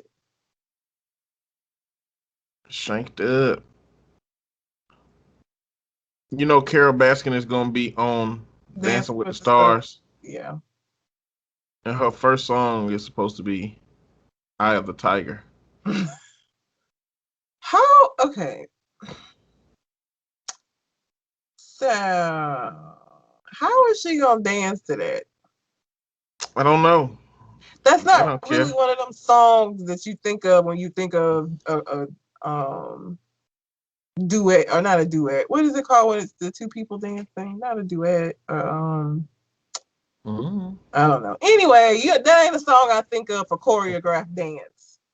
It's not, but That I don't know. she probably got bad hips anyway. She probably needs something where she can just kind of like mosey along to, just to have her on the damn show. Look, she better be so grateful to the Tiger King because he didn't put her out here. Like, wasn't nobody checking for her before that came out. Even with people thinking she murdered her husband, she's still out here thriving because of Joe Exotic. All right, so I'm not gonna cover this, but it's a story about a white lady who has been pretending to be black for like a long ass time, Yeah. right? And so every time this conversation come up, Sean Kingston get put into it, uh, because don't nobody know if he white or black. It's hard to tell. He looked like he could be one of those really, really, really light black people that pass for black. What were we talking about? What? Who is Sean Kingston? I thought you were talking about the I beauty. mean Sean King, not Sean Kingston. Okay, I was like, that Damn, my dude bad. is very obviously fucking black. I Yeah, don't. Sean King. Sean King is an activist. He be out here on Facebook and everybody Okay, asking for money. that makes more sense. But he always come up in the conversation because don't nobody know what he is. I think somebody say that he white, but he look like he could be one of them light black people. I don't know.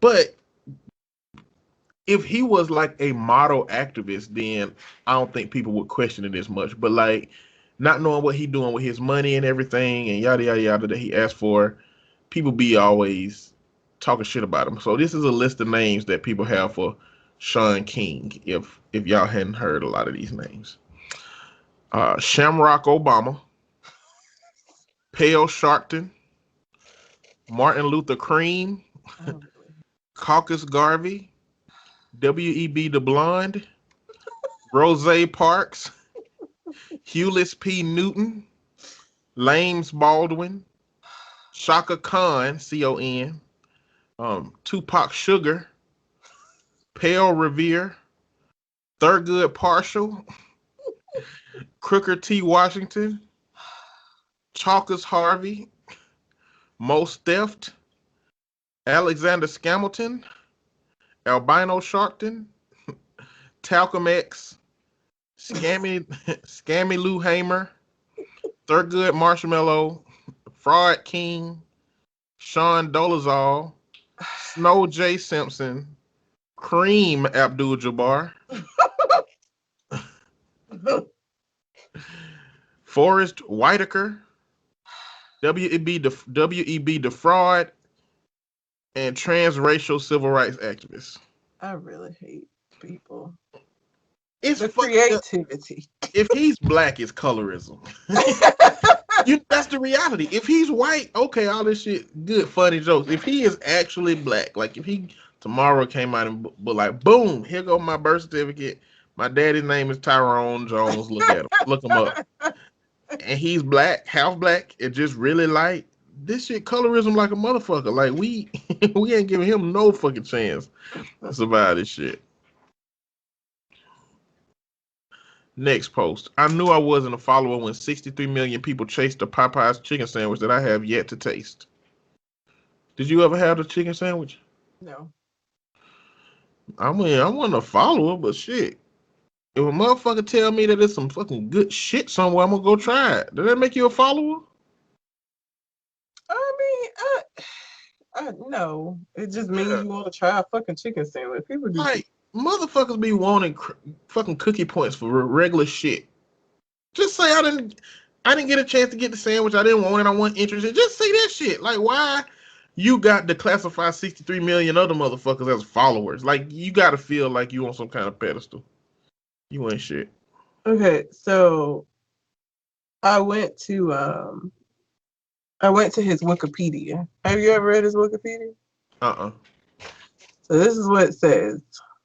Oh shit, I'm up something else. For Sean King. King was born and raised in Versailles, Kentucky, which I didn't even know that was a fucking thing. Although his birth certificate names Jeffrey Wayne King as the father, King stated in 2015 that his mother told him his actual biological father is a light-skinned black man. By second grade, King's mother was raised a king and his brother is a single parent. So he don't even know his paternity. He's like, my mama said, your daddy black. And he was like, black power, bitch. Immediately. But looking at his, yeah, he could go either way. I was gonna say his Look, parents it were can go little. either way. It can go either way. Like I said, he just like if you look through all his images on Google, some of them look white, some of them look black. He looked like He's he supposedly looked black been. to me. He looked He, half black to me, he said he been or attacked quarter black. multiple times for racist shit. Yeah, yeah. Hey, I don't know. Who nobody does. Not He even said him. his pappy is black, a light skinned black man, specifically light skinned. I guess to say why he's so light himself. All right, a couple more posts. My 2-year-old just noticed the American flag sticker on the back of the riding lawnmower and kissed it. He is so fascinated with the American flag. I love it. Ugh. Comments. Awesome. That is so cool. Next comment. That 100% didn't happen.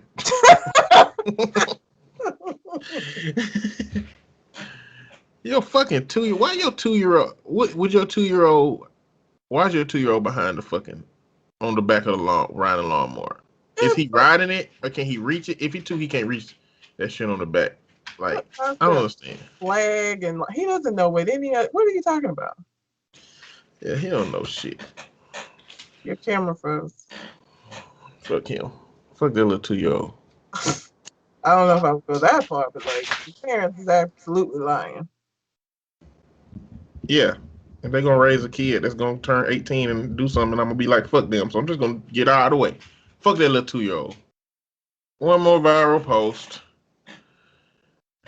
Could you beat up the 20-year-old version of yourself today, or would you get your ass beat? I could beat up the 20-year-old version of myself because I was a lot more like now. Yeah, I could beat up the 20-year-old version of myself. I wasn't as like sure of myself, I feel like at 20. So like I don't know that I would have been that much of an opponent for me now.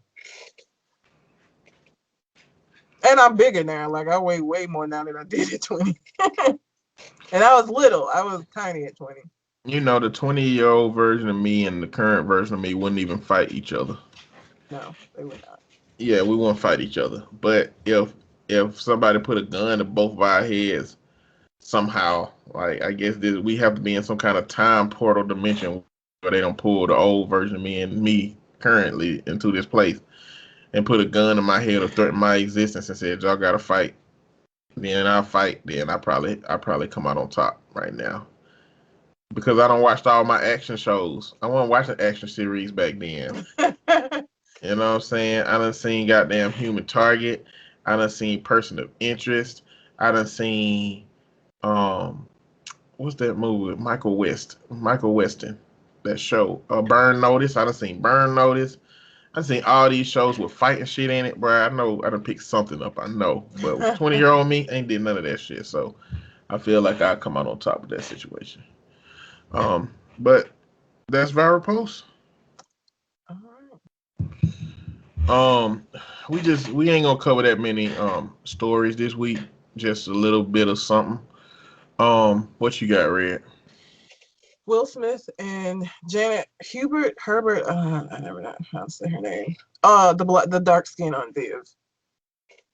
Finally, apparently they reunited, which we never thought was gonna happen because dark skin Aunt Viv been mad as a motherfucker for 20 years. Um, so they did some kind of Fresh Prince reunion. Now she was not on the like in the picture with all of the cast, right? It's a picture with just him and her. So I don't know. I'm waiting to see like how that went, just because she has been so angry at him for all of these years. And my thing is this, and you ask this question all the time: at what point does somebody change? At what point do you um give grace to something that they did, years ago? And Will, when Fresh Prince came out, was like in his early 20s. So like, even if he was an asshole, let's say he was an asshole to her. I mean, it's possible. I just don't feel like her holding it for 20 years is fucking crazy. And she been mad. Like, she blames her for having her blackballed from the industry. And just for me, the fact that she holding this grudge and been talking shit about him for 20 years just let me know like your attitude might be why you didn't get as much work, ma'am. It very well could be. Like, it might just be you.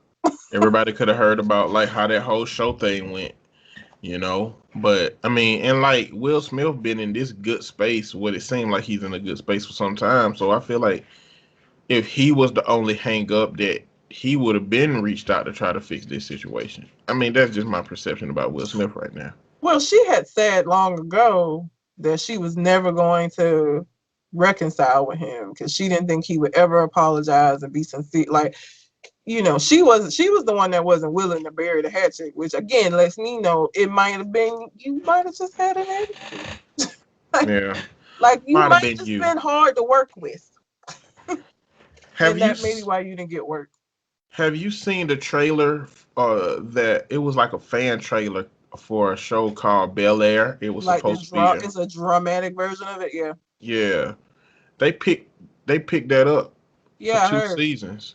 I Yeah. don't know if I want to see the Fresh Prince Me and either, man. I'd rather see like a grown up version where they got kids. I mean, since that's what we doing in society now, since yeah. everything being remade, they supposed to be remaking Golden Girls. Yes, with black folks. Yeah, and the thing is, why say we gonna remake Golden Girls? Why not just make a black ass show with older women and just call it what you want to call it? Why Um, connect it to that? Because now, one, you're gonna get criticism for people saying just leave it alone, and yep. now people gonna be putting it under the same kind of scale as that other show. And like, I just don't even know why you want to connect all these older lady white experiences to a black experience. Like, let it be its own thing. That's what I was thinking. That would just make more sense to me. Yeah.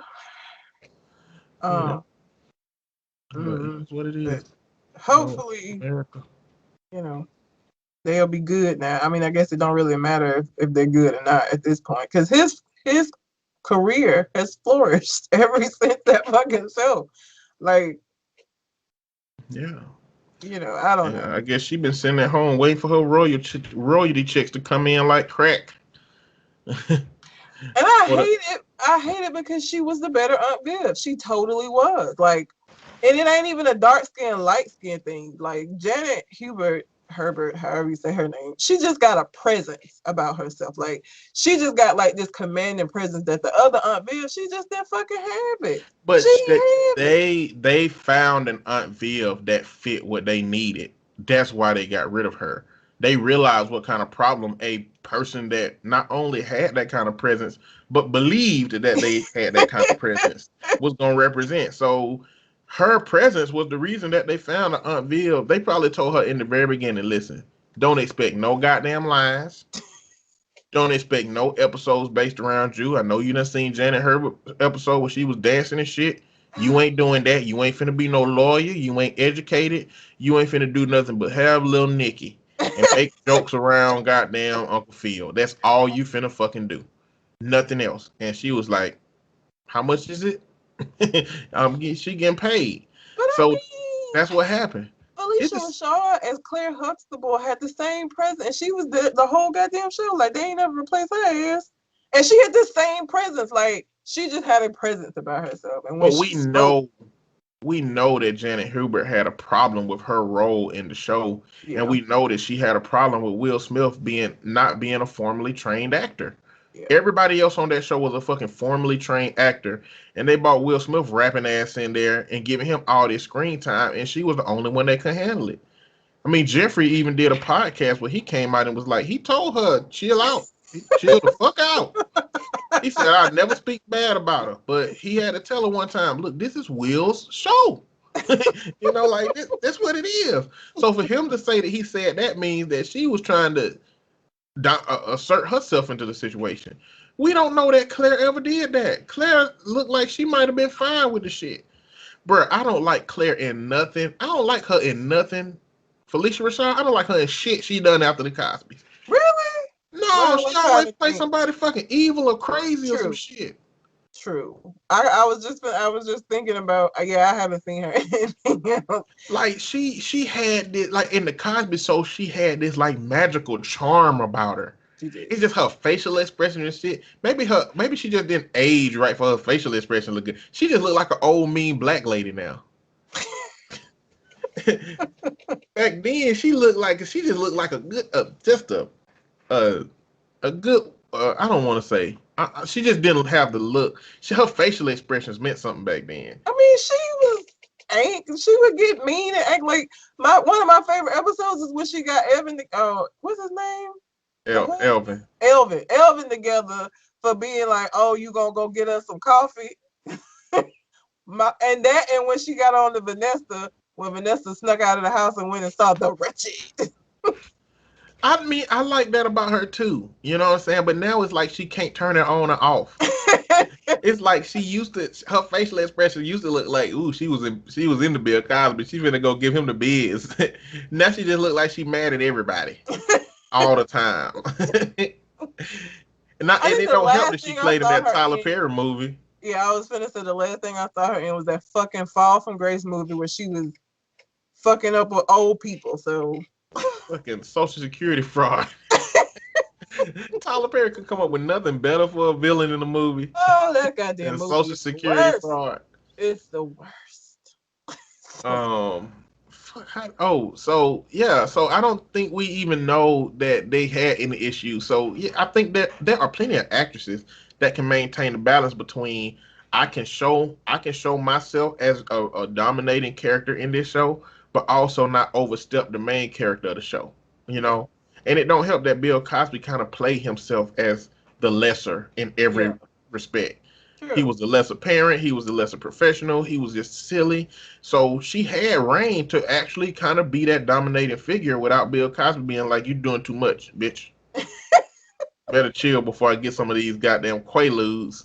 Oh, This is a conversation he had. Hey, so before he get that barbecue sauce, what? you know what I'm talking about? No.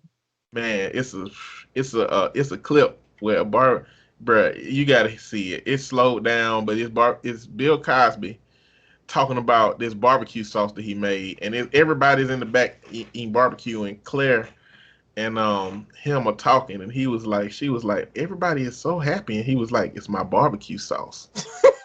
He's like, it's a special recipe, Oh, fuck. and then he alluded to it's a couple barbecue sauce upstairs in the bedroom. I'm serious as a fucking heart attack. This is what went on in the show. He was on that R. Kelly shit, mirroring his bullshit ass antics in real life through his media. Yeah. Yeah. But also like Harriet from Family Matters was the same way. Yeah. When they replaced her with a light skinned ass Harriet, When did they and replace she her? What? Wait. When did Harry get replaced? after the show wasn't even after nobody wasn't watching the show no more. Okay, because I don't even Yeah, remember that shit. yeah, like they had changed Harriet's, but you know that original Harriet was fucking strong as hell. The She other one was was. the second one was like was just like the Second on second video. Aunt Viv. Yeah, they just got somebody who just didn't play the role like that. I don't even remember the second Harriet. I don't Only thing I remember that was fucked up about this show is that Judy went upstairs and just never came the fuck back down. Like they just roll her out and just act like she didn't exist. wrote her right into porn.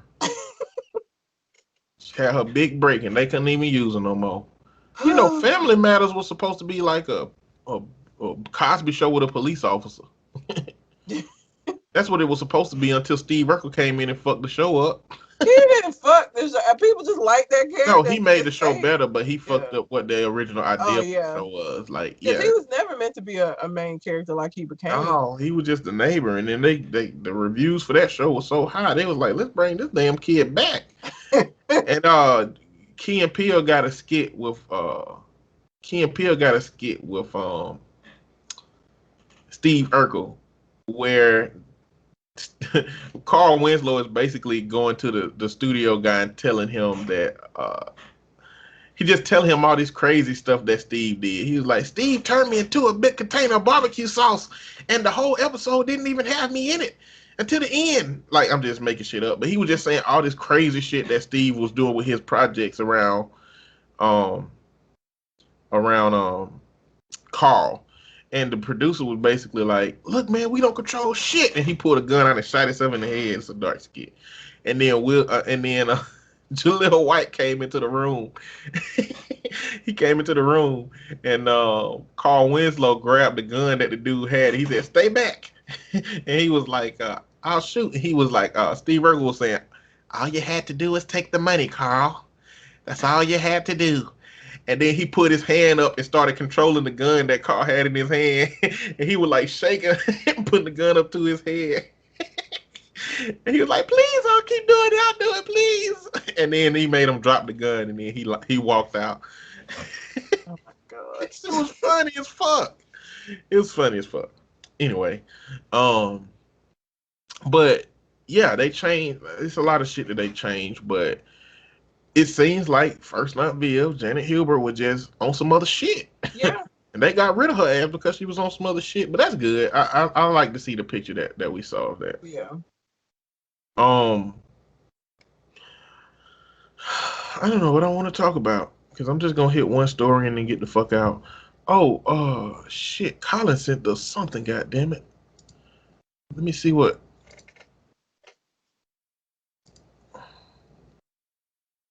Oh no! I guess this just was a meme for me. Hold on, let me check to make sure that Colin ain't sent us something because he said he was gonna send something by the end of the show or for the end of the show. We'll get it next week. Okay. Or whenever he send it. You know what? I guess I'm gonna go into Trump shenanigans. Oh. And we'll end the show on this shit because Trump on the Bob Woodward interviews, and I don't know if y'all know who Bob Woodward is, but he did a lot of interviews during the Watergate. And a lot of shit about Watergate came out because of fucking Bob Woodward. So I don't know why Trump would think that this was going to be something. I think that in Trump's head that this was a big guy and this was a big interview.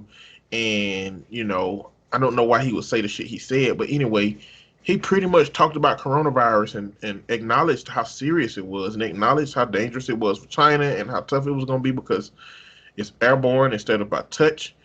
And then he had said that his plan was to downplay the shit.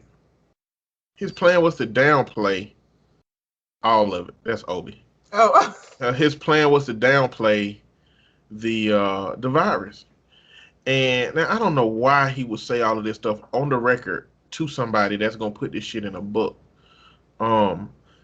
But the thing I want to point out about it is the way that Trump was talking about understanding the virus was a very reasonable person. Now I don't know if y'all heard it, but the way that he talked about it was he seemed to be communicating about it empathically to a degree. You know, he was like, you know, it's very serious stuff. You know, it's not like the flu. You know, it's tougher than the flu. It'll kill more people than the flu.